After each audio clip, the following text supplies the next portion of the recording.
never seen anything like it. But like it feels like throwing money at us. In fact, we were in a coffee shop and somebody just walks up to us and says, "Hey, I didn't get a chance because you're surrounded by investors, but are you all still open?" And we're like, "Yeah, we have a couple thousand left." And he's like, "Can I be in for 10 grand?" And we're like, "Yeah, sure." Just right there, somebody walked into a coffee shop and handed me 10 grand. Hey everybody, welcome to episode 88 of the Andrew Deitch podcast. Hope you guys are having a great week. I've been trying to put this podcast out since like Thursday, but it just hasn't really happened. But anyways, this week has been absolutely crazy for me. Been creating a lot of content. Just got back from Sweat with ATL, hosted by Umama Cabria. It was really, really fun, and I was super exhausted, super sweaty. But anyways, if this is your first time listening to the podcast, I do want to thank you guys so much for checking it out. It really means a lot to me that you would take the time to listen to my show. I'm always doing my best to make this show even better. Basically, this podcast is all about having real, meaningful, uninterrupted conversations with the most fascinating people that I know, people who are outliers, go-getters, entrepreneurs, world travelers, athletes, pretty much anybody who chases their dreams. And typically this is the part of the show where I would thank my sponsor, but today this episode is actually on the house. Hope you guys have been enjoying the sponsored content though. I'm actually always trying to lead with value. So since that's out of the way, let's just jump right into the show.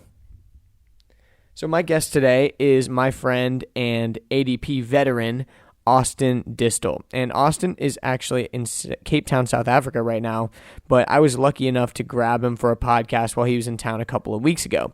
And last time I had Austin on the show was back in June of 2017 for episode 14, and he shared his story, his upbringing, what he was working on, and a lot has happened in the last 9 months, and most notably, he moved from Annapolis, Maryland to Silicon Valley with his company, Proof.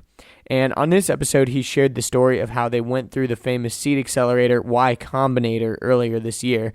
And there was a 3-month process that culminated in Demo Day, where they all present their companies to a carefully selected invite-only audience of investors. And on this episode, he talked about the story of how they reached their funding goal in only 72 hours after their 2-minute pitch on Demo Day. So super crazy story. This is a value-packed episode for sure.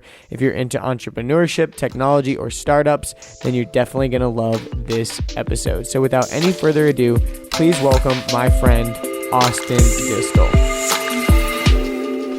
We're doing it. It's live. It's always the weirdest thing when you press the button and then it's just all on the record. There we go. It's been officially, so I can't report any murders I've done recently, right? No. Well, I mean, you could, but I'm going to release it, so. You don't edit these? No, not at all. Well, I edit in the intro and the outro, but the content of the podcast, I do not, so. Yeah, don't report any murders, but unless we should know about the murders. Not murders that you've done. Report murders that other people have done. Well, we are right next to a giant lake, or river. I'm not surprised if somebody is floating beneath that river. I'm sure. We're in Atlanta. Yes, we are in Atlanta, which Austin, if you know him, you might not assume that he's in Atlanta. You might be assuming he's in Annapolis. You might be assuming he's in Silicon Valley. You might be assuming he's in Austin, Texas, but he is here in Atlanta. I'm excited. Yeah. Times of variation. It just depends on when you find me. Exactly. So, Austin, you were one of my very first guests, which is pretty big, I don't know, pretty big, I guess like a pretty big, what's the word? Not accomplishment. I'm looking for, it was like... I'm an icebreaker for you. Yeah, it was a good icebreaker, but it was also like, I reached out to you, so you should, it was... I'm really losing the word right here. It was like a compliment that I reached out to you first because you were in my top of my list. Like I wanted you to be in the top 20. The first few episodes I knew were really important for the traction, and I knew that Austin was an awesome guy. Yeah. And so you were in town during episode 14, and then you went back to Annapolis, and a lot has happened since then. Yeah, it sure has. And so if people have listened to episode 14, we talked a lot about your upbringing and how you became this entrepreneurial guy.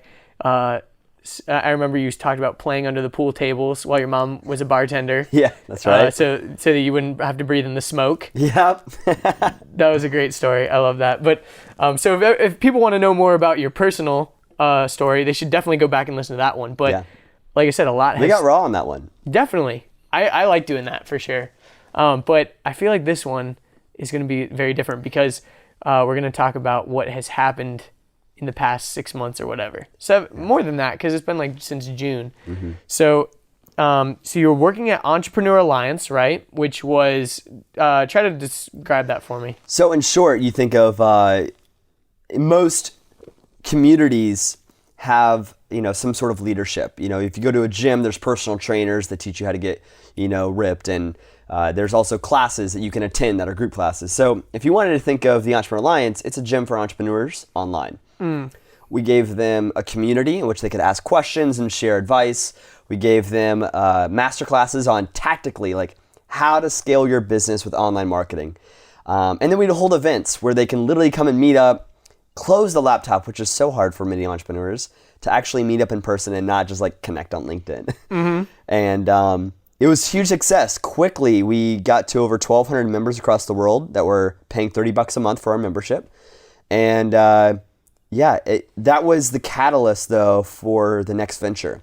It was the homing ground because the reason we started the Entrepreneur Alliance is because we hated the inauthenticity of online marketing. In general, it's kind of sleazy. It's kind of smoke and mirrors. Mm-hmm. There's a good, few players, but if you think about the overall atmosphere of online marketing, it's not great.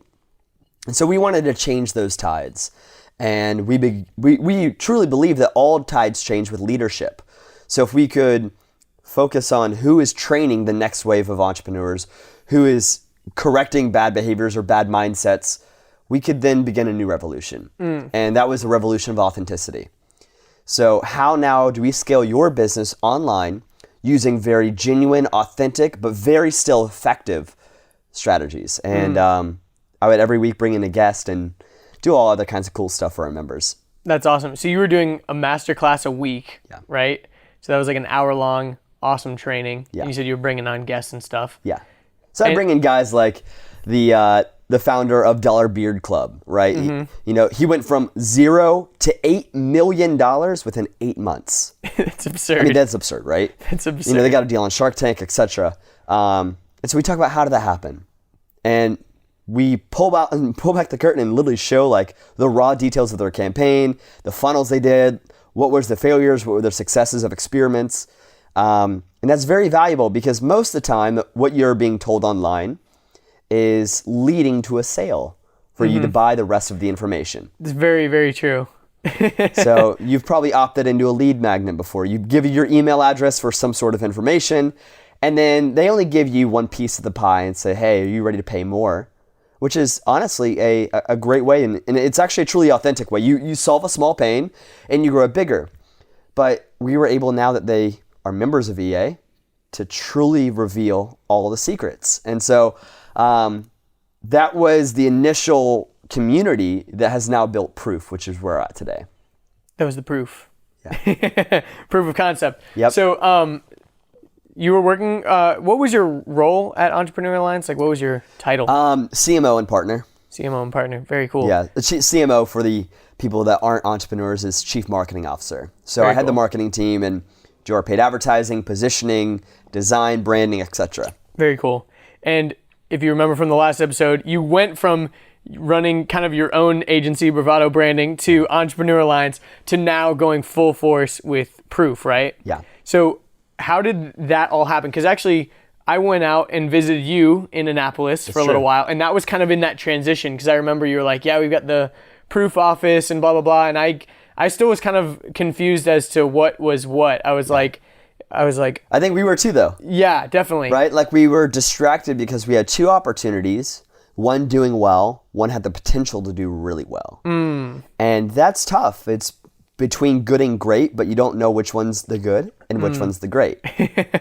Yeah. So definitely. Yeah, that was a transitional time, but we grew out of it. Very, very cool. So you were in Annapolis because Dave Rogan-Moser. Yeah. I'm saying his last name right. You are, yeah. Very cool. I'm glad I didn't screw that up. If Dave is listening to this, I hope I get some brownie points for that. But so you moved up to Annapolis because that's where Dave was moving, right? Or he already lived there. So he already lived there. And I'll kind of fill in the gaps so they don't have to go back to 14 if they don't want to. Yeah. Essentially, before moving out of Atlanta, which was kind of controversial because I had just did all the commercials for the city. So I would do their TV commercials about how like you need to be a part of Atlanta and stuff. And then I literally moved out of Atlanta. Do they still air any of your stuff? Do you know? Yeah. And then I got replaced. Eventually. It was like, the next year. 8 months later, I got replaced. Yeah. That's hilarious. I know. So bad. But hey, you gotta do what you gotta do. In Atlanta, I was running a digital marketing agency. I would pick up clients and teach them how to do ads. And Andrew, I'm sure you know this. If you go to a website and you leave that website, do you ever find it creepy that somehow Facebook knows what you've been shopping recently and shows an ad for that thing? Yeah, I feel like I have a little bit of taste of cookies in my mouth. Exactly. So I would do campaigns like that for my clients, and they perform very well. So and that's retargeting, right? That is retargeting. That's correct. So in general, I would create online advertising, and then I would also make sure their website is ready to get the advertising to them. So we call that conversion. And that remember that word later because that's going to play a big piece in where we're taking this interview. But conversion is the most important part of any business, right? Like you can have a lot of traffic going past your building, but if nobody ever walks in the door, how useful is it being on a busy road? It's not, right? Like, and sometimes for a McDonald's, all you need is golden arches to get them in the door, right? Now, for them to become a repeat customer, your product has to be good. And what I focus on is just the front end. They have to come in with a great product already. And I can do a really good job of getting people in the door and getting them to buy the very first time. That's about where my road ends and theirs begins. But my role in taking on any client is to help them get their traffic and conversion up to speed. Because if you have a lot of traffic but no conversion, you're screwed. If you have great conversion but no traffic, you're screwed as well. You got to have both. You have to have both because and a good product. Well, advertising is truly an expense, right? It could be positioned as an asset if you have the conversion with it, right? Because you have now a full campaign. But if you only have traffic, that is just a report that you have to pay out no matter how well it does.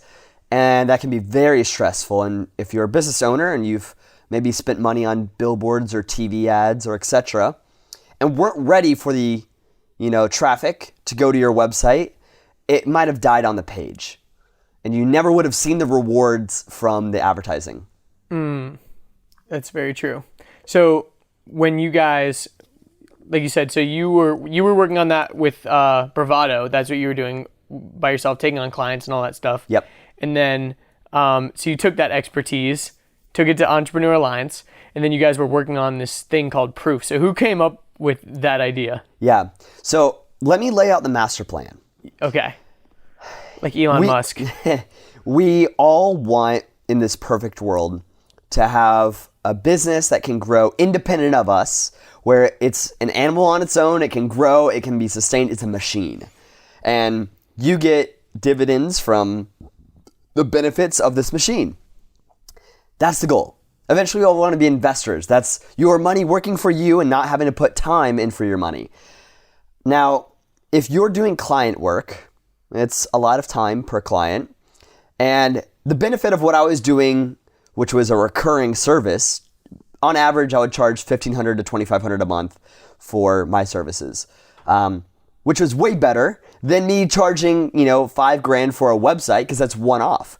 So after I have one client, and now they're gone. The goal here is to have recurring, but recurring where you're still participating in the input is not fun, right? Like you're maxed out, and especially in an agency, it's a talent-based industry. So if I wanted to scale my marketing agency, I'd have to find other talented marketers to do the work for the clients. Mm-hmm. So the only way finding someone as talented as yourself is very challenging, because what's stopping them from going out and just getting their own clients and you not making any percentage? Exactly. Exactly. So a truly well-functioning agency has people that are very good at one particular task, and then you have sales guys that bring in as lead generation for the fulfillment done by the agency. And if you can get all of these inner workings combined, now you actually have a legitimate business you can scale. And obviously building a marketing agency is very profitable at scale, but it can be very frustrating that you feel peaked if you're the one-man show. And I felt that way. So the next step here is, how do you now remove yourself, the time, from the actual money? And this is packaging your service into a product. Now, if I looked at what I was doing every day, I would build campaigns and I would then sell the access to that campaign for a monthly service fee. Now, what if I did this at scale? That was my thought process. Is what if we could train, just record what I'm doing every day, and now create a product for you to do it yourself? And the people that most want this were actually other agency owners. So that's most of who the Entrepreneur Alliance was. Is they want to know like up-to-date trends on how digital marketing could be better. But then there was also a few people that snuck in that wanted to be able to do it for their own e-commerce business or chiropractic agency, whatever, right? Like practice. And so what if we could package now the materials that I was already doing for one person and give it to many? And now instead of charging $2,500, which is a very high fee, which should be higher because I'm doing all the work, it's very high touch, to now moving to a low touch model. I don't really individually talk with many people, but it's now accessed by thousands. And now if I lose one member, it doesn't make or break me. If I lost one client, oh my gosh, I lost once a $5,000 per month client. Can you imagine the change in lifestyle that has? And if I had employed other people and one client left, they might be out of a job. And that's kind of scary. So I really like the switch from being a high touch, high risk to very low touch, low risk. And that was a good transition. What do you think? So high touch meaning you were hands on, low touch meaning you were still doing stuff, but you were more hands off, like I'm not dealing whining and dining one-to-one. my members, right? Like trying to get them to finally buy a membership. Think of this, a personal trainer versus a gym. Yep. Right? So very high touch, a personal trainer we know is going to cost hundreds of dollars a month. A gym is going to cost tens of dollars a month. The difference is not in the tools that you get, but the level of touch. Totally. Personalization is really what I should be saying. Yeah, no, that makes sense. I was just making sure in software everyone was we on call the it same high page. touch versus low touch. Yes, no, I like that. So yeah, so you were moving from this high touch to low touch, low risk. Yes. Which is awesome. Yep. Yeah, and so here's though where it was still not perfect. Low price point makes it harder to scale quickly. Also, the fact that the product itself was based on personalities, mine in general, but also other people on the team. So Dave had a huge following, and a lot of the members came out of his courses before and followed his journey instead of paying a huge amount, $1,000 for his courses. Because you were one of his original paying people, right? This is true. You took his course. I did take his course on how to scale my marketing agency. So and that's, you can go back to 14 again to listen to that, but essentially I bought his course to be able to learn how to scale my marketing agency, became a case study, and then he asked me to move up to Maryland because he liked working with me. So now at this point, we're building the Entrepreneur Alliance, and the product itself can only scale to the point where we're willing to put in the effort. Now, luckily, that effort is multiplied to all members. It's duplicated over and over again. But if I didn't record a masterclass, there would be now nothing for them to consume. So the next point is, how do you build a separate function, a separate product that can scale without a human input or a face or a connection to it? And that's software. It could also be a product box business. So like Dollar Beer Club is a great example. You're not buying somebody's time to shave you every month, right? Or even, get access to, somebody's time, even if it's via video. You're now creating a product once and it's being duplicated over and over again for every new member. That's the beauty of a truly functioning business and at scale recurring, right? So now you're on subscription, and that's why I truly believe software is the best business model of all time. Mm-hmm.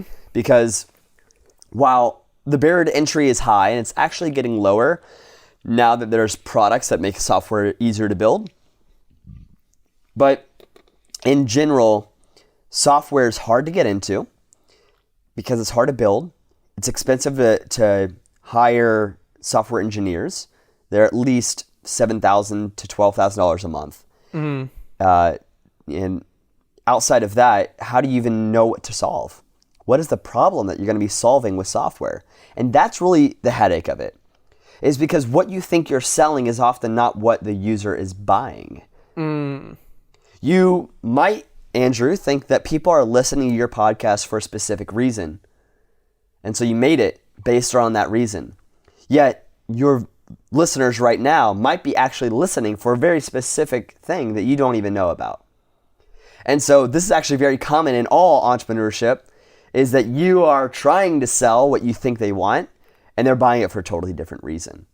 So one of the harder parts of software, because you spend a lot of time building a product, and if it's not actually solving the thing that they are wanting, you've wasted a lot of money. So this is where we get into, because I know people aren't here to learn about software. Mm-hmm. But what they probably are here for is to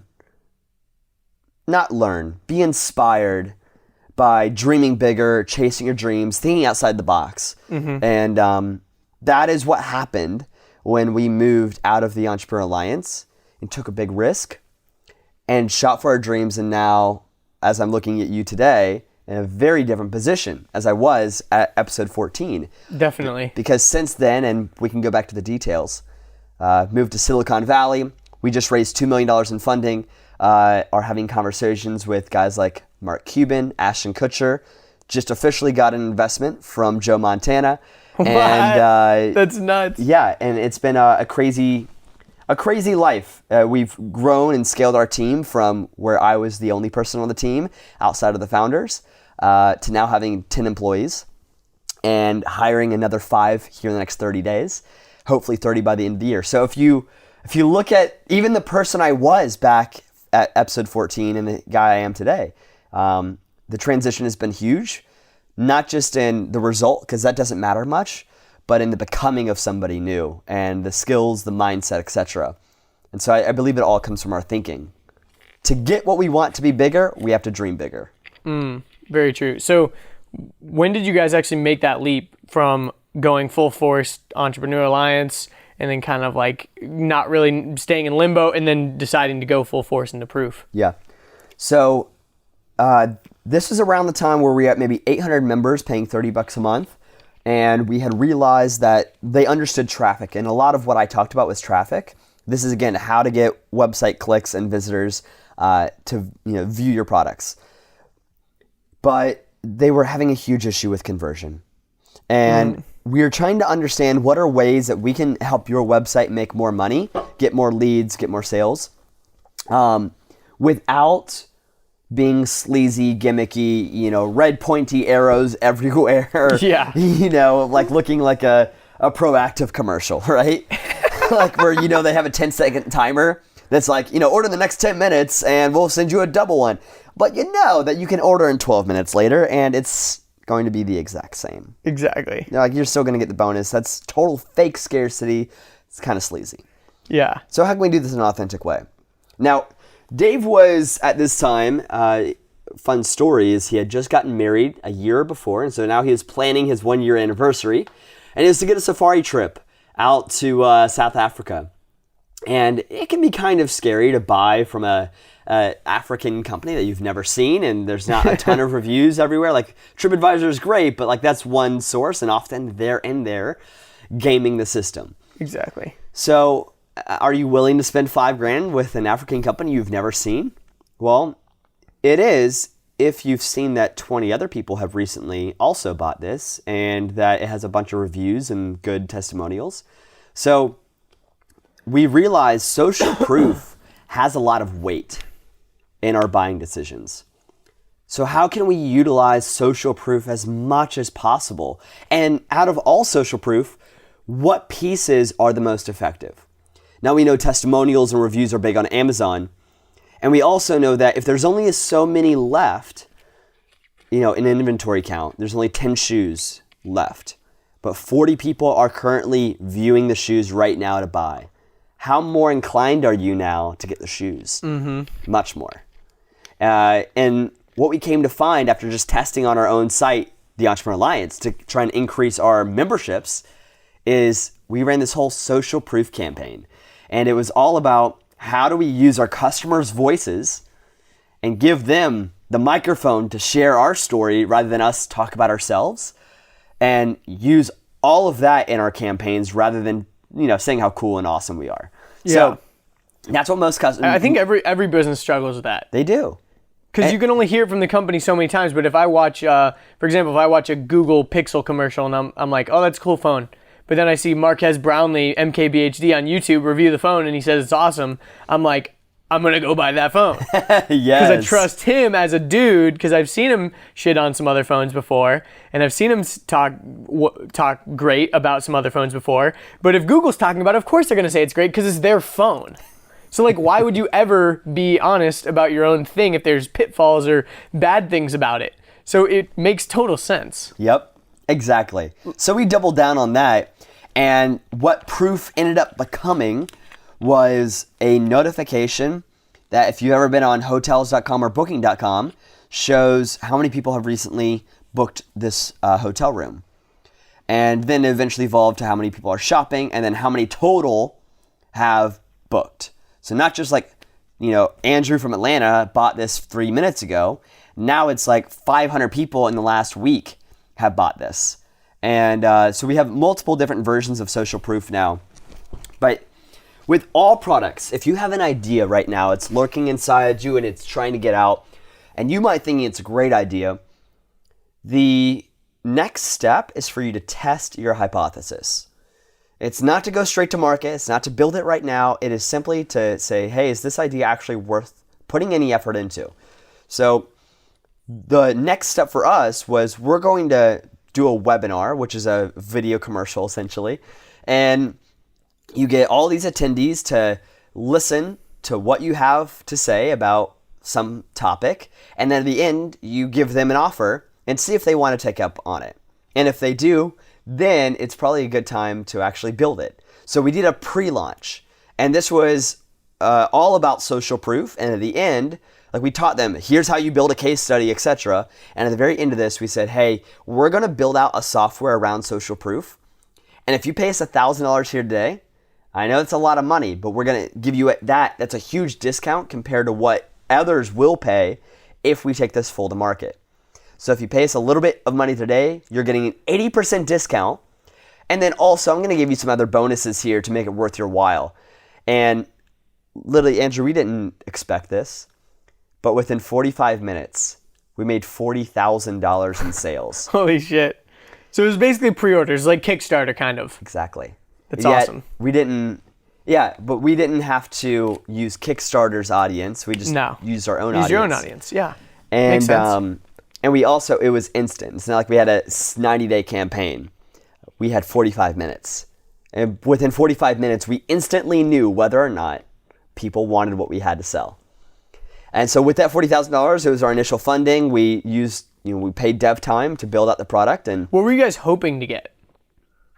Or was there even an expectation? We didn't put expectations. I think that we would have made a bigger thought at 10 grand of 10. And again, there was about 200 people that watched this hour-long video.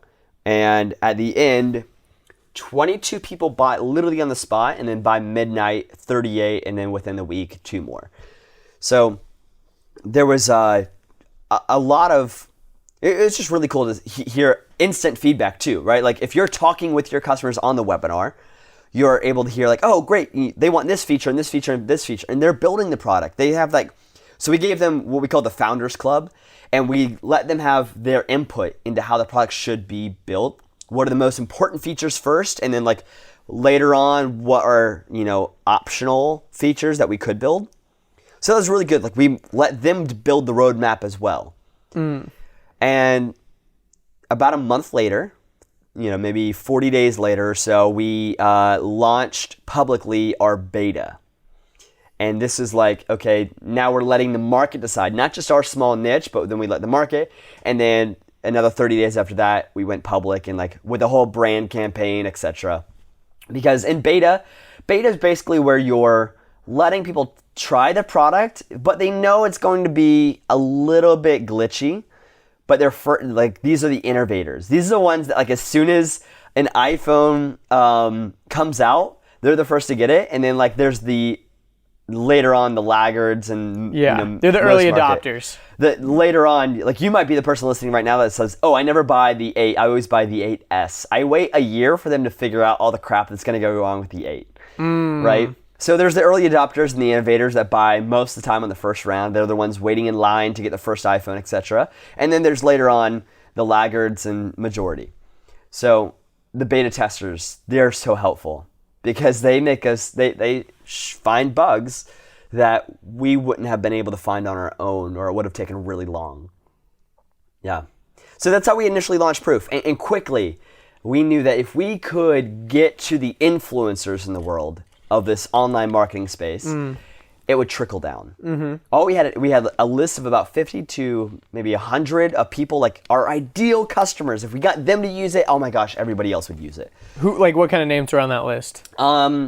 Amy Porterfield, Marie Forleo, Ty Lopez, Russell Brunson. So it was mainly like personalities that were selling their courses and stuff like that. Yeah. Well, we knew that if you're selling things online and if you're only selling online and not retail and other things, like conversion is on top of mind all day, every day. You're like thinking about, man, I need my website to convert higher. I want more leads, more sales. How do I do that? And you're looking for like anything that you can put on there or just to get a couple extra dollars. And so we knew whose bottom or top line is most impacted by conversion. And let's go after them first because it's high pain and high frequency.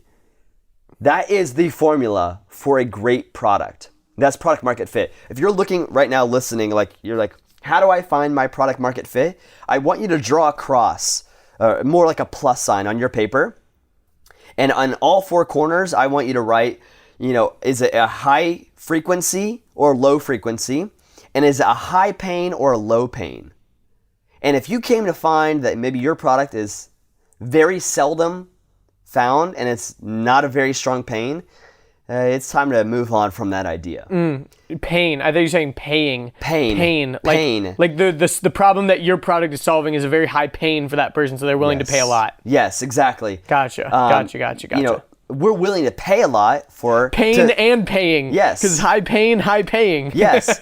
If it hurts me and I deal with it on a daily basis, are you kidding me? I'm going to pay a lot of money to make sure that problem is solved. Exactly. So the problem that these people are having, Ty Lopez, whatever, Russell Brunson, all these guys you just mentioned, their problem is, I've got people on my website, but they're not converting to paying customers. And that's a pain to me because I'm looking at that number of people that are visiting my site versus the people that are buying, and that sucks. I want it to be higher. Yes. Very cool. So you had the beta launch where you launched it to these early investors that paid $1,000 up front, these 40 people. And then where did you guys go from there? Were you pitching these big dudes or what happened? Really where it came down to is my skill set's in online advertising, so I do very specific targeting to find people that would be perfect fits.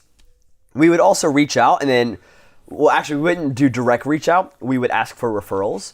So ask people, hey, do you all know Frank Kern? And if you do know Frank Kern, could you make an introduction? And that was great. So just kind of taprooting our network. And then here's the beauty of it is once a couple influencers get on, it's very easy to convince the other ones.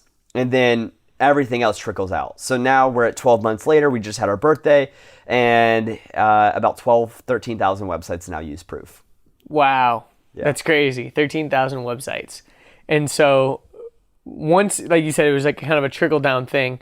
And so for people that are listening that haven't seen Proof on any websites, they don't know exactly what it is. So it's this little like pop-up that pops up in the corner of your screen that tells you, like you said, this guy just bought the product. This many people have bought the product in the month or whatever. So like that's a pretty accurate description or? Yep, totally. So literally all it is just social proof showing the people on the website. You're on a website and you're thinking, should I buy this? And then it pops up, hey, Austin Distel bought this a couple hours ago. Hey, beep. Drew from Seattle just bought this a couple hours ago. Beep. This guy from Abu Dhabi just bought this 3 hours ago or whatever, Exactly. And it shows you and you're just like, well, damn, this many people are buying it. That's really cool. And have you ever come across people that are like, that's probably fake? Like those names and stuff that's just a thing that always pops up or whatever. Those are fake names, fake people. Yeah, they always say that until they opt in and then they see their own face. That's hilarious. Yeah. So we don't allow fake information. Good. And like there's Fake always news. gonna be bad players. So it's like we try and catch them as we hear about them. But in general, like 99.99% of what you see that says verified by Proof on the actual notification is real. We don't allow them to upload lists of people. We don't allow them to simulate or do demos of social proof, which there are other companies that have copied us and like that's their thing is they're trying to go after like maybe more scammy marketers. And so that's not. So it's fake social proof. It's like it's popping up and it's just fake names and stuff. Yeah, like what the heck, dude? And like, why are you gonna do that? I hate. That's annoying. And that's what we started the company for. That one reason is like not to hate that because we hate the inauthenticity of most online marketing. So how do we rally a cause around authenticity? And I think there's nothing more authentic than showing how popular a product is, and you're getting a direct glimpse into is this a legitimate business or not? And we want to be the voice of the customer. I love it. So when was that jump to Silicon Valley? Because on Facebook, you made this big announcement talking about how you're moving to Silicon Valley, all this stuff.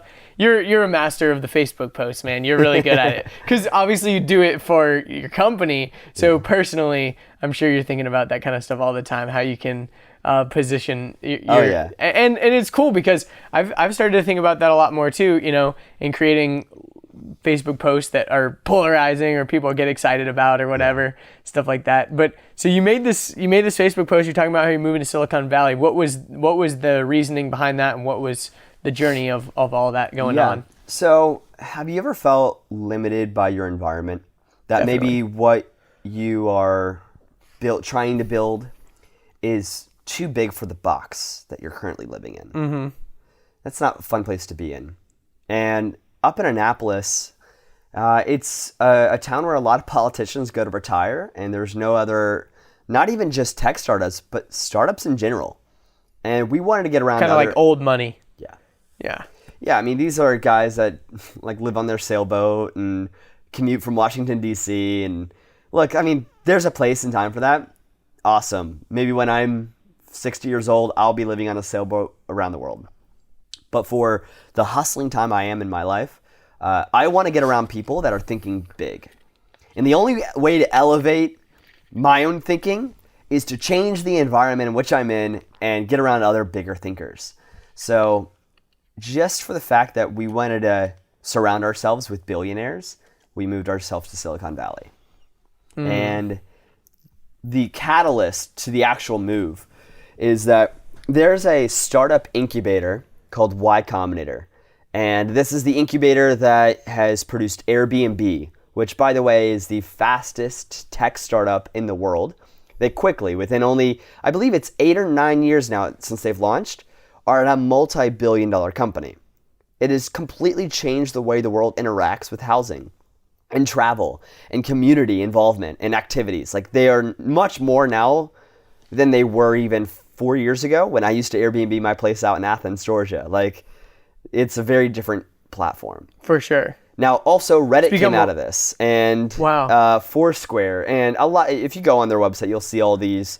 And so, an incubator companies. for people that are listening to that don't know is basically kind of like an accelerator program for startups, right? Is that an accurate assessment? Yep. And more specifically for this one is they they give you an investment. It's a flat 7% of your company is exchanged for $120,000.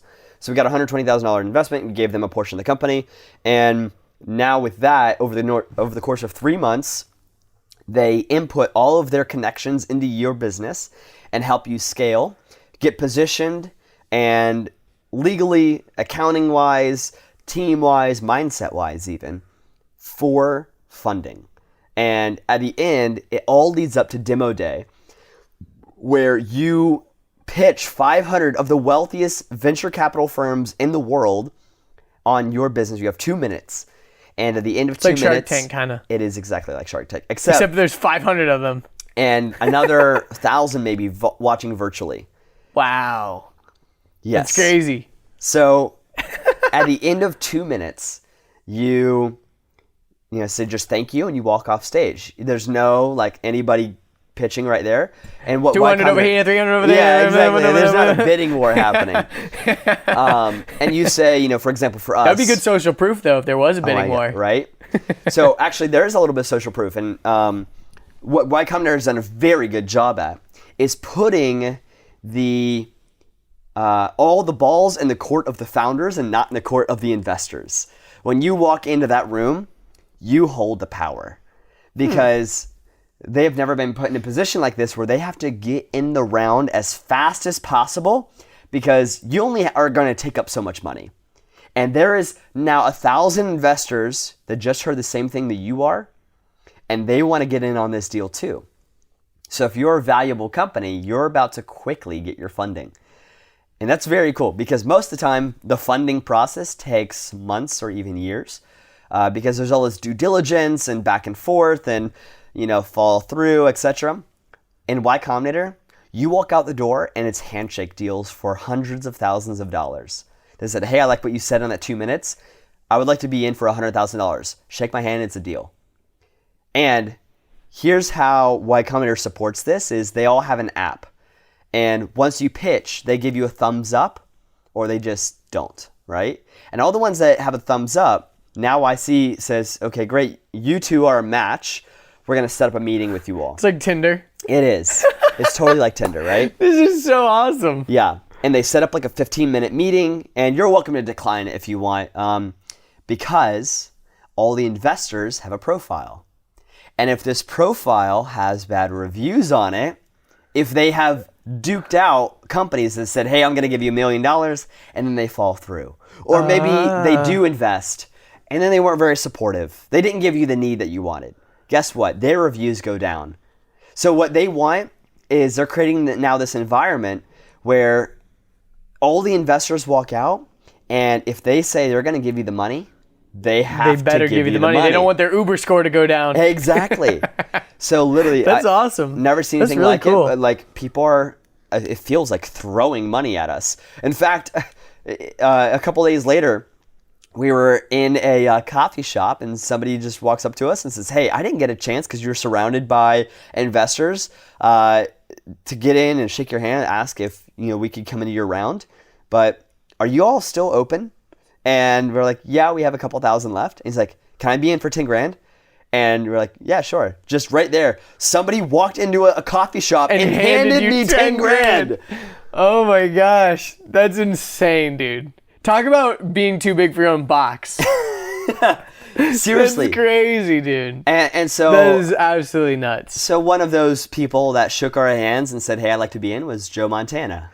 That's crazy. That's so nuts. And others. When did he become a venture capitalist? Shortly after he retired. Really? So many years ago. That's really cool. And really, he's a brilliant guy himself, but he also isn't a solo. He's not an angel investor. He is a firm that represents him and handles the day-to-day interactions and also brings in the leads of companies that he should. So initially, we talked with somebody that represented him, and then he eventually came in the door, and then our final meeting was him saying yes. That's so cool.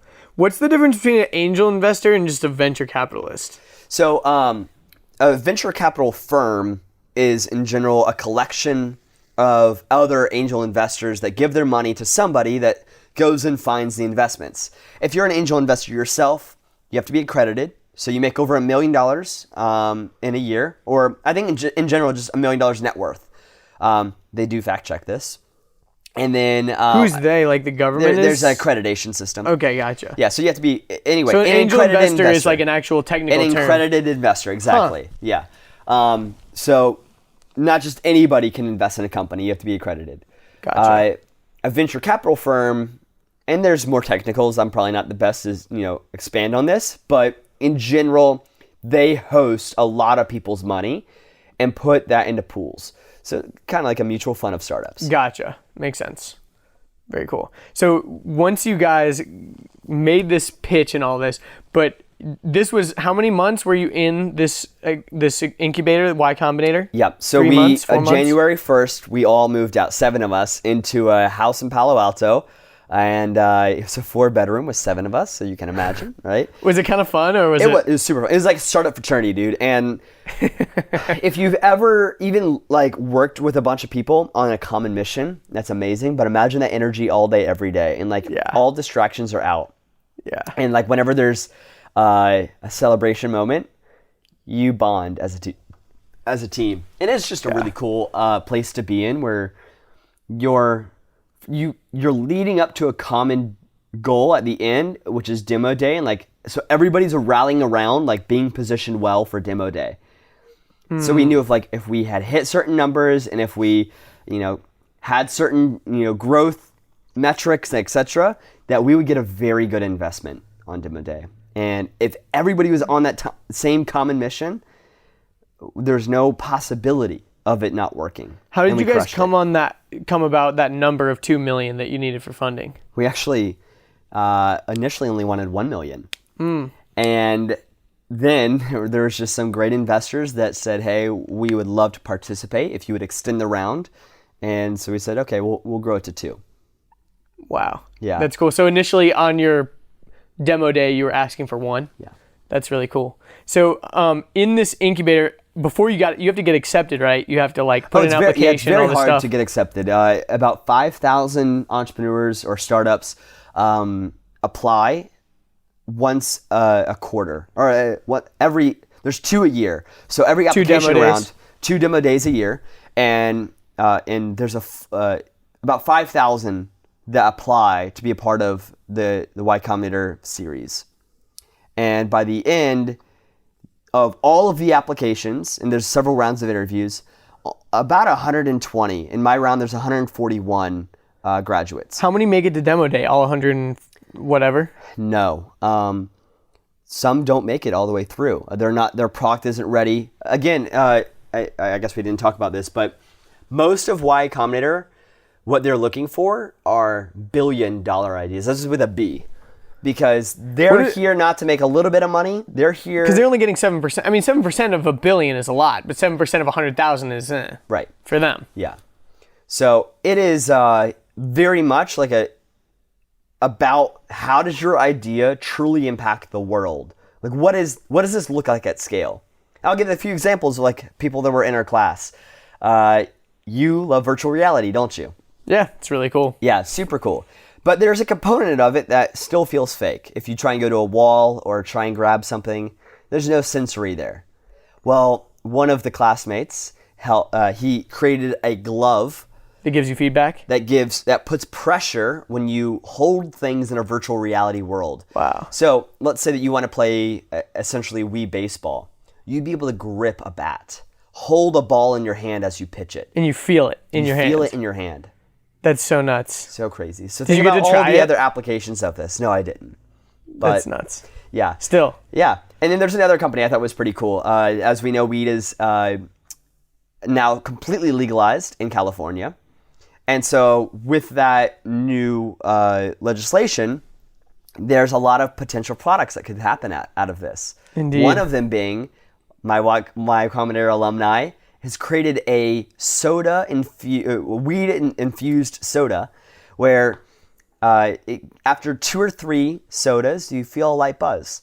And he's trying to go against the alcohol industry. That's insane. I was about to say that sounds like a beer. It is like a beer. It's like a weed beer, a marijuana beer. Exactly. And so it's not meant to like get you totally stoned. It's meant to like give you a light social atmosphere buzz. And like it might take you, if you binged, of course, like you probably get really stoned. But like this is for if you're going out and you just want kind of a light high. Here you go. You can have this stuff that kind of tastes like sun-kissed. Huh. Sounds cool. Where do I sign up? Or like a Jones. Have you ever had Jones at Starbucks? Which Jones, flavor? Jones's? Jones soda. I've had their root beer before, I think. Okay. So I haven't had the orange branding one. feels very similar to Jones soda. Okay. Just with a little bit of CBD oil and other stuff in it. A little bit of cannabis-infused soda. Mm-hmm. That's pretty cool.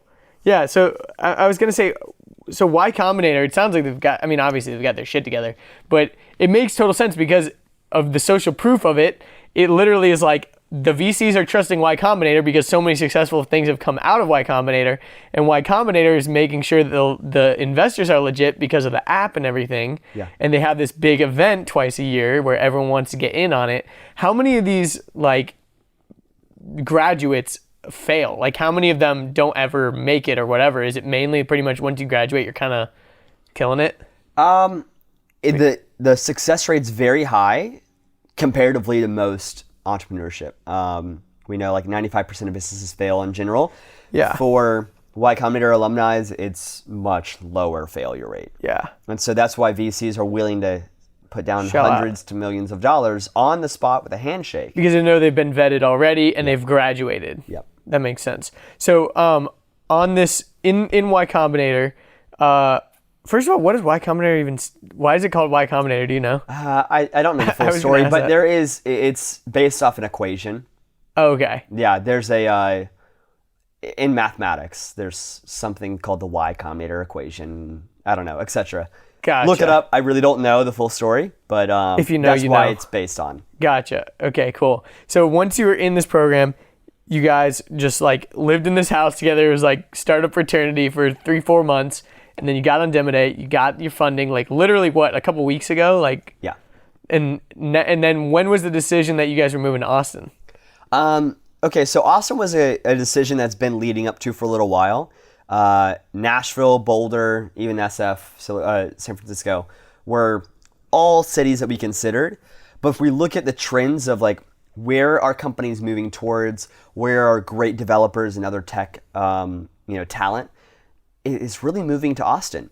Property values insane right now. It's going out the roof. Some of my partners, they put down payments on a lot. They're raising the price of all houses $10,000 already. So luckily they got in early. But like it is just going, that's within 5 months. It's moving so fast. And we see ourselves, like if we're gonna build a legacy company, which is what we're trying to do, and we want to have our employees build careers, not just a job, build their family lives, put their kids in school in a city, etc. Austin, Texas is, we believe, the next Atlanta, the next huge city. That I've heard it's like a best kept secret almost for a while. Everyone's like, dude, Austin is so cool. Austin is really cool. Austin right here that I'm sitting across from is really cool. But Austin, the city, is also really cool. And a lot of people say like, yeah, it's cool. Don't move here though. It's good how it is. Well, it's kind of like Atlanta. We're good. Man, now we're good. We need to make sure like this episode doesn't get too many views. Exactly. I'll keep it down. I won't promote it. I'll just put it up and see what happens. I'm still trying to figure out what's going to be my pickup line. Austin. I know there's going to be something there. I haven't yet figured out what it's going to be, but I'm going to try and find something creative here. Yeah, definitely. Send him a DM or send him a message if you've got any good ideas. Yes. Comment down below. What is the best Austin and Austin pickup line you have? And like and subscribe and Revine.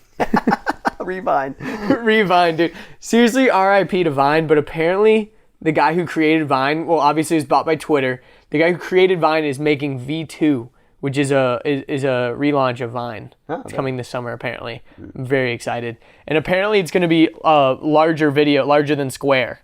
Okay. So before it was like Square videos, and you'll be able to upload. It's really cool. He created like a whole like forum where people are giving suggestions and all this stuff. It's really, really awesome. Nice. I don't know if you've seen on YouTube like all these Vine compilations that get millions and millions and millions of views. Like, because people are just so nostalgic for Vine, even though it was only like 2 years ago. Because there's just all these classic Vines that are so good. Yeah. And you just like want to watch them over and over. I love it. But okay, so you guys got through Y Combinator, you got your funding, you figured out you guys are going to Austin. So what's next? How do you guys actually scale? What is the master plan for the next few years? So here's the interesting thing. Do you remember how many websites use Proof? 12 to 13,000, you said? Yeah. So with all of that, we have now tracked 150 million conversions, which is a sale or an email opt-in. That's a lot of people activity online that we're understanding. And right now I have my phone in my hand, and on the back is a pop socket. Now, when I bought this originally, this case, at the end, I bought it on Amazon.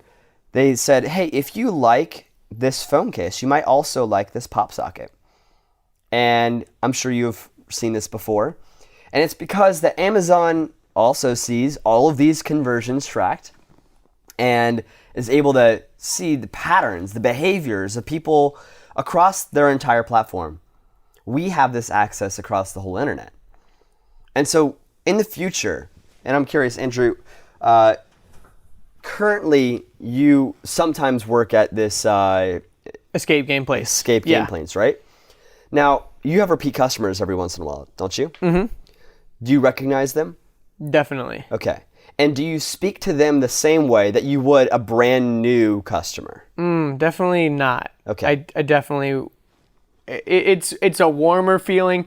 They already know what to expect, so you're not trying to prep them as much. And then you're curious as to the feedback of the second time versus the first time, all that kind of stuff. Exactly. And so if we have this as normal in conversations, and if you ever walk into a restaurant and the waitress or the bartender knows you, they should give you a totally different experience than if you're from out of town. Mm-hmm. Okay, so why is that totally lost online? This is so interesting that websites are static. They just are the way they are. Why are they not dynamic to whoever's viewing it? Wow. That's an extremely good point. YouTube's kind of like that, where before you subscribe, they'll show you a certain pre-roll, and then once you're a subscriber, it'll show you a different thing on the channel. Yep, exactly. And even in general, our advertising has changed.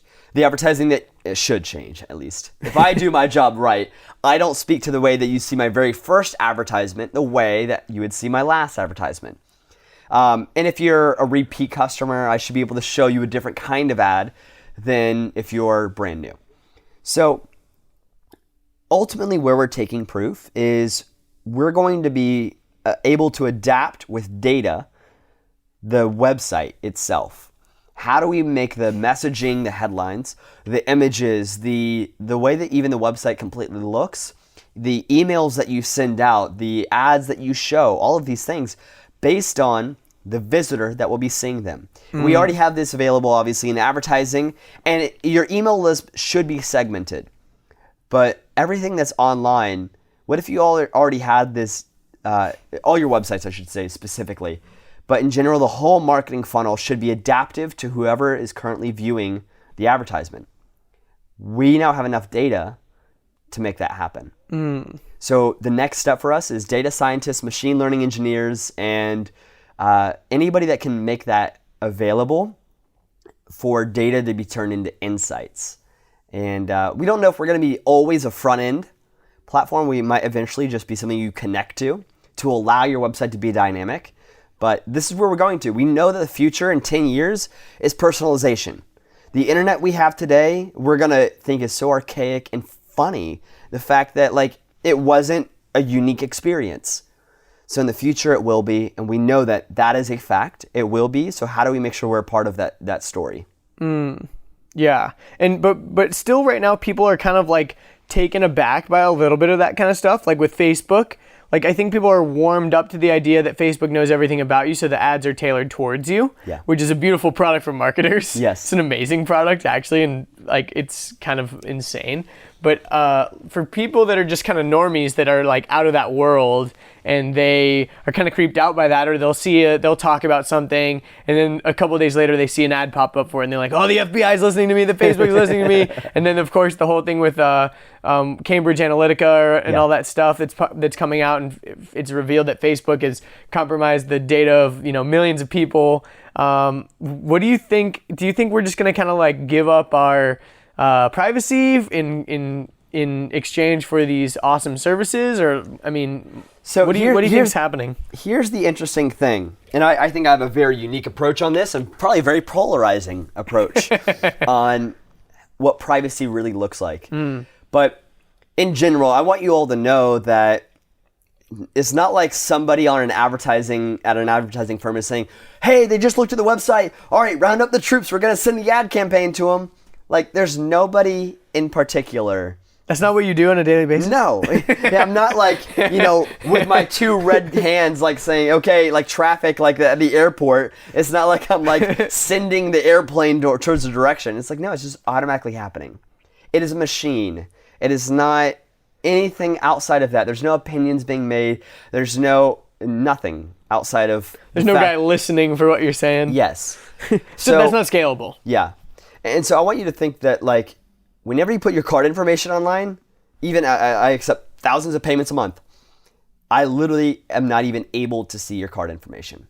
Like, that is it's under a lock and border. It's like I can't see it. It's behind a safe. So while you do, it's like back in the 90s, how like people were like worried that credit card fraud.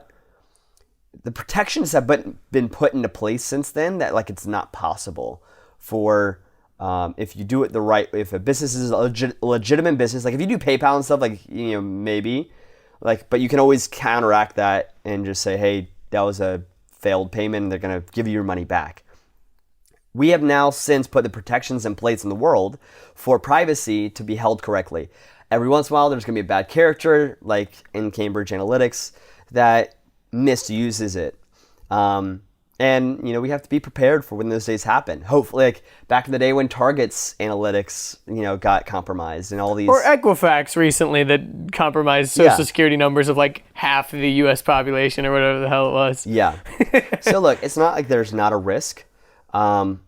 But as an optimist and as somebody that like, I love automations and I love a world to adapt to me. And if I look at like a utopia in a sense of in the future of like what I want my life to look like, it's getting towards that. I've seen foreshadowing where my phone and my watch are now connected. And if you thought that back in the day that the phone on the wall and the analytic watch that you have, like if you're thinking back to the 50s, that seems really insane. Like, why would that even be the case? But I love the fact now that like my phone is in the other room and I'm getting a call, my watch vibrates. And in the future, I can see that when I wake up, I'm going to wake up to natural sunlight because my alarm clock has told my shutters to open. I can't wait until that day. I really can't. Like, because I realize that when I wake up to natural sunlight, I wake up so much better. Yes. I want classical music to turn on very slowly and then wake me up naturally. I want, by the time I'm up and going, I want my coffee to be hot and already ready to go the perfect way I like it. It's like Jimmy Neutron's house. He like wakes up and he's like, ah, and he pops out and the robot dresses him and, he always wears the same clothes and all that stuff. Yes, it's great. Exactly. And I want like... His mom has the breakfast ready. I want my calendar to change the way that when I walk into my house after a long day of work, I want there to be an ambiance that fits the mood because it knows my stress levels. Like there's a lot of data there though that must be open source for it to adapt to me. Let's take this outside of a personal anecdote and now move it towards a society. What if in the future that your GPS, let's say you're using Waze, has now adapted into the lighting system within this whole city so that it knows your optimized route and it's going to make sure as often as possible you're going to get green lights. And it does this for the entire city. And it creates pathways to try and route traffic in the most effective manner. Not by any one man, like a policeman that's in a yellow coat trying to direct traffic, but it knows this because of open analytics. Mm-hmm. And that's the future I want to live in. Me too. Not a one that's like closed off where, I'm so insecure about my privacy that I'm like, the kink in the cog. I don't want to be the one that messes up the machine. So yeah, I'm definitely the same way. Like I'm all for open source things. Like I want more things to be open. I think that's one of the reasons why like I've always been a little bit adverse to Apple's ecosystem because it's closed off to using other things sometimes. Like, I'm like, oh, but I want to use this. Well, you can't use it on Apple or whatever. And so I'm always like, that's always my little chip on my shoulder. Because I'm like, I should be able to use whatever the fuck I want. Like, and I want to, you know what I mean? And I think that that's really important to have open source stuff, because as soon as you make things open, the world just becomes a better place. Mm-hmm. And I think that that's what makes certain softwares and things so successful. Like Waze, for example, in the beginning it was like open source. Like, hey, this guy that's a registered Waze user reported the accident up ahead, and so and then you realize that people aren't just on there fucking with you. Like, that's real. Yep. And it makes the world a better place. So if you could have anything automated, what would you have? Well, you brought up a great one, the alarm system. I fall asleep with the lights on so often, but the crazy thing is whenever I wake up way smoother because the lights are already on. I wish that my alarm clock would turn the lights on for me. I feel like there's probably like an Amazon Alexa skill paired with like Philips Hue bulbs or something that would do that, but I just haven't like done it. Yeah. But that's one thing. Another thing, I wish cars, like, because obviously you have a Tesla, or your company has a Tesla, right? Yep. And that you guys drive. Yep. And they have the autopilot feature and everything, which is amazing. And I'm sure living in California, there's a lot of other Teslas. Yeah. And one thing that I always respected Tesla for was the fact that they made their charging system open. They released the patents, and they said that anyone can use our charging standard, which is amazing because they had the best one, but also it was a genius move on their part because then they already own the infrastructure for all the charging stations all across the country. So if Chevy installs the Tesla plug on their car, you can go to a Tesla place. You got to pay money. If you have a Tesla, it's free, whatever. But I hope that in the future cars are open source as far as what's happening with them, so that when you're on autopilot, the cars can communicate to each other. I think that's one thing that's super important, because if you're obviously it'll have to get to a point where every car is automated, and that's going to be years down the road, because you can't force someone to buy an automated car. You know, if they have an old car, they're going to be grandfathered in, kind of like in iRobot when Will Smith like starts to drive manually and the doctor's like, "What are you doing?" And she freaks out that he's driving manually, and he's like, "Gosh, stop freaking out." But yeah, I think cars being automated is amazing, because I feel like I'm in the car constantly, and so much of my time is wasted where I can't text. I can't, texting while driving is a huge epidemic. I mean, tons of deaths happen every single year because of that, because people want to be productive. They want to feel like they're doing something. They're bored driving around. And I think that cars especially would be an awesome one to be open source. Absolutely. Yeah, and we look at like open source in general is the reason why the blockchain systems are working well for all cryptocurrencies. Now, it's not just currencies, but crypto assets is really the best way to describe it. Yeah, and I think another thing that would be interesting is people are very sensitive about health stuff being open source, but imagine if like everyone's health records and data and everything was open source, we could figure out a lot more of what's working and what's not. Because if we realize like that, oh, cool, and doctors have this kind of stuff, but I mean, how open source is it across the board? Like if you have this weird condition that only a few other people on planet Earth have, and you have no idea how to deal with it, and your doctor's never dealt with anyone that's had that type of symptoms or whatever. But if you can kind of open source health and show, oh, this guy dealt with the same thing. You guys actually have the same blood type, same body type, same weight, same ethnicity, all this stuff. And it's like you're almost a parallel human as far as health goes. You could probably look and see what didn't work, what worked for those people. It's kind of like, I've heard it said that it's, people say it's best to learn from experiences, but actually it's kind of sometimes best to learn from other people's experiences, because you don't have to go through the trials and hardships. You can just read the book, you can watch the documentary, you can see what they did and learn from it. So it's like if someone has had a failed surgery, or they took this medicine and it didn't work, or they took, whatever, and you're able to see those records, maybe, obviously it won't say Austin Distel in Atlanta, Georgia took this medicine and it didn't work, but if it says this guy that had the same kind of body as you did this and it didn't work for him, maybe that would lead you down a path of not wanting to do that. I think that's a really good point to emphasize, is that data, as long as it's not searchable to an individual, is great. Like, this is not to say that I want a full profile on me specifically where I'm able to be searched and like now everybody knows every detail of me, but I do want machines to be able to interact with the data about me. So there is an anonymity of it, if that's the right word, and being anonymous around what makes me, right? And like the actions I do, the behaviors I have, the criteria that makes Austin Austin. And if that is open source and not the fact that I am an identity, there we go. That's how I would foresee the future being a really great. It's not just like a dystopia where like kind of like what is it called? Have you seen The Circle? No, I haven't. Okay. I've heard it's really good though. It is good. I thought the ending was poor, but in general the movie's good. But that takes privacy to an extreme, and it's because they make it about an individual that can be found. As long as the open source data is only searchable by machines and it's automatically done and not like by governments or etc. or companies, I'm all for that. Yeah, and the weird thing is like some people would make the argument like, well, why do you need to keep so many secrets, bro? What are you trying to hide, bro? Like, stuff like that where it's like, well, why don't you just put yourself in a registry, bro? The government already knows who you are, man, like blah, blah, blah. But I mean, you only need your privacy until you need your privacy. It's like if you, for example, one thing that just popped in my head was Jake Paul with Team 10. I don't know if you're like super familiar with Jake Paul, the YouTuber, but people figured out where he lived, this Team 10 house, where him and all of his YouTube buddies lived. And so there's literally lines outside of their house of people just trying to go and take pictures of them, meet him, all this stuff. And that's where he lived.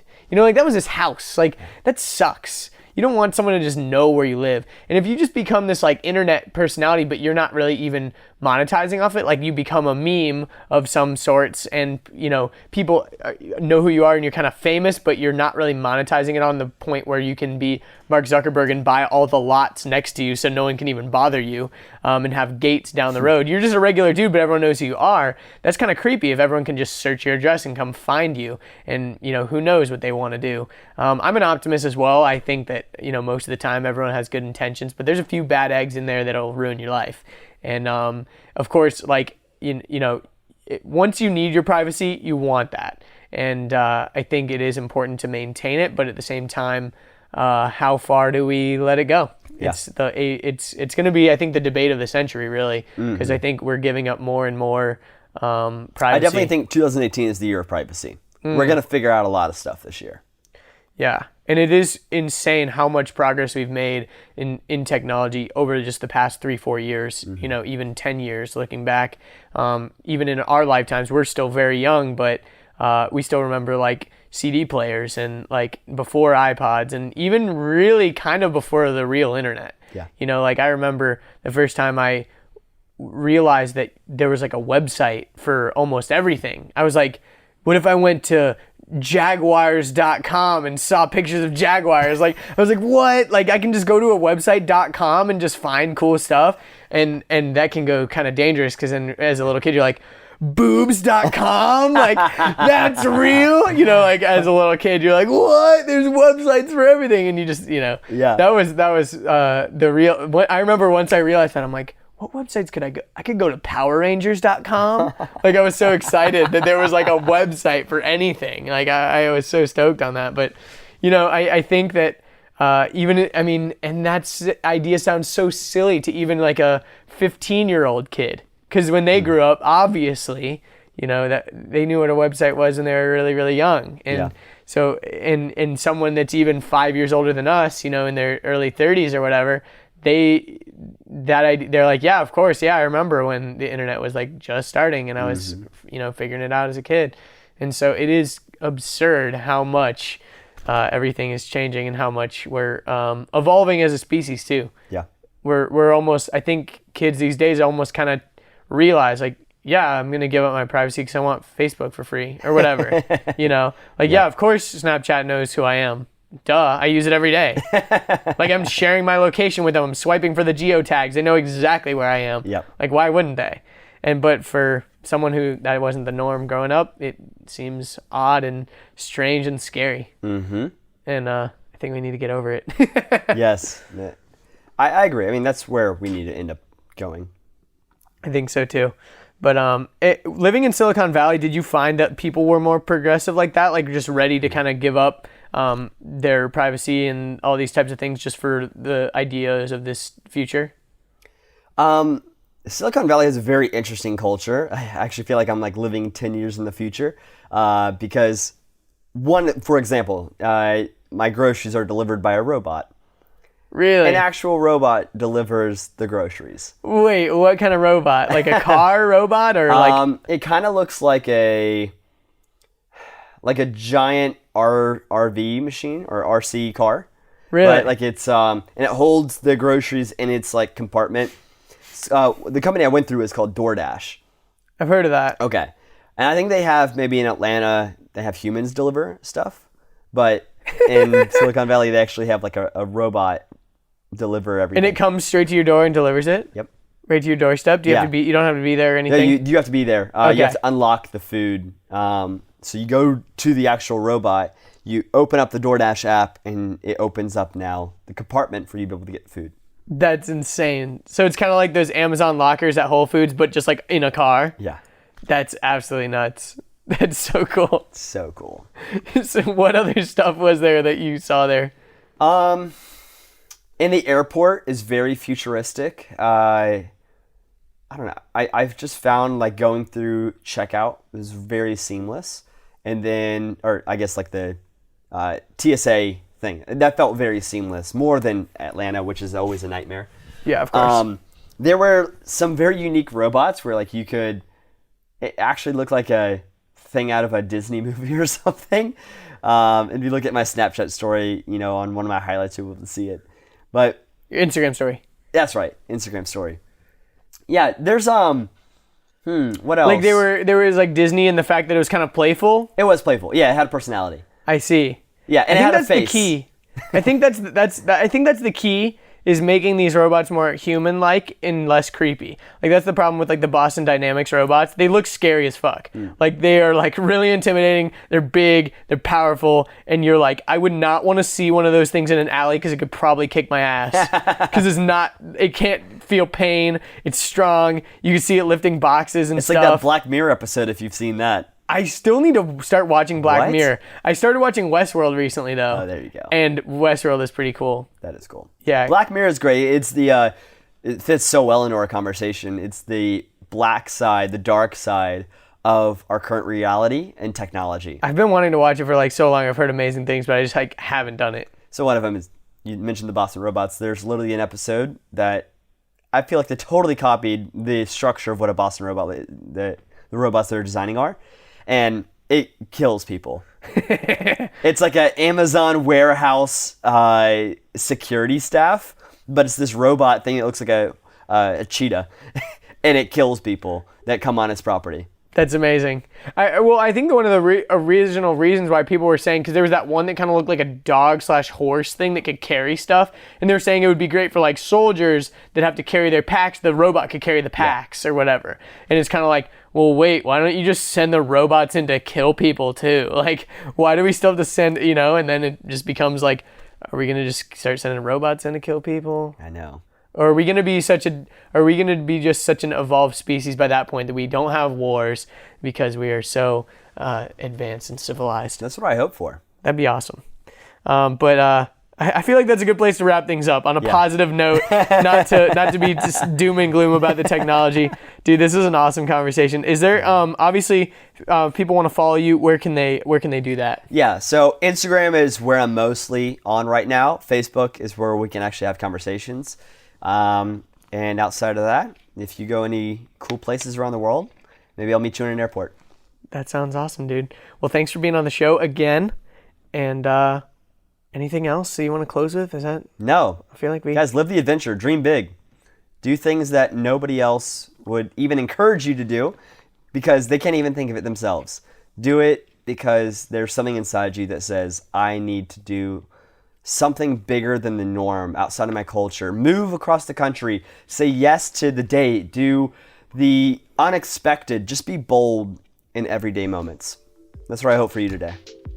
I love it, dude. That was awesome. That was poetic. Awesome. Well, thanks for listening, everybody, and we'll see you next time.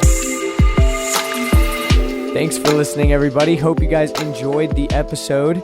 If you made it this far, if you're listening to my voice right now, I'm assuming that you did enjoy it. So if I may, I think that you should probably listen to some other episodes that I have some recommendations for you. So number one, if you haven't, definitely go back and listen to episode 14 that I did with Austin back in the day. I'm sure it'll be actually pretty funny to see how things have changed. And also, I have a feeling that you would really enjoy going back to listen to episode 56 with my friend George Yu.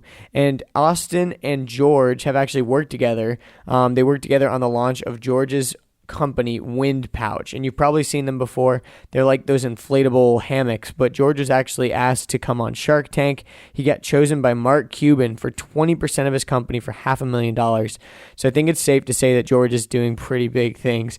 He told me all about the experience at Shark Tank and all kinds of other fun stuff as well. I think you guys are really going to enjoy that episode, so definitely don't miss it. That was episode 56 with George Yu.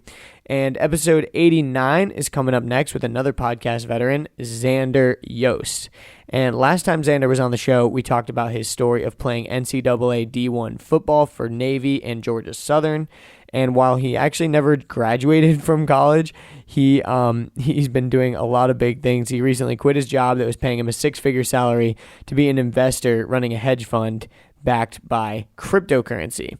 And over the past few months, it seemed like a lot of the buzz and hype surrounding Bitcoin and cryptocurrency has been dwindling, and he's been getting a lot of questions about that. So he wanted to come back on the show to talk about what's been going on. I absolutely love talking to Xander. This was a really fun episode. You don't want to miss it. And I'll be releasing it early next week, so stay tuned for that one. If you want to support the show, please go to iTunes and give me a review. I really appreciate those. I just got a comment from Scott who said, loving it. Great conversations, and Andrew does a great job of driving the talk. 5 stars. So thanks, Scott. Those short little reviews are really helpful to get the show out to more people, since iTunes weighs reviews and ratings pretty heavily, apparently. Also, if you want to follow me, you can go to my website, andrewdeitch.com, where you can find the links to all of my social media handles and accounts and everything. Couldn't think of the word. But that's all I got. Thank you guys so much for listening, and I will see you guys later this week for episode 89 with Xander Yost. So I would do their TV commercials about how you need to be a part of Atlanta and stuff, and then I literally move out of Atlanta.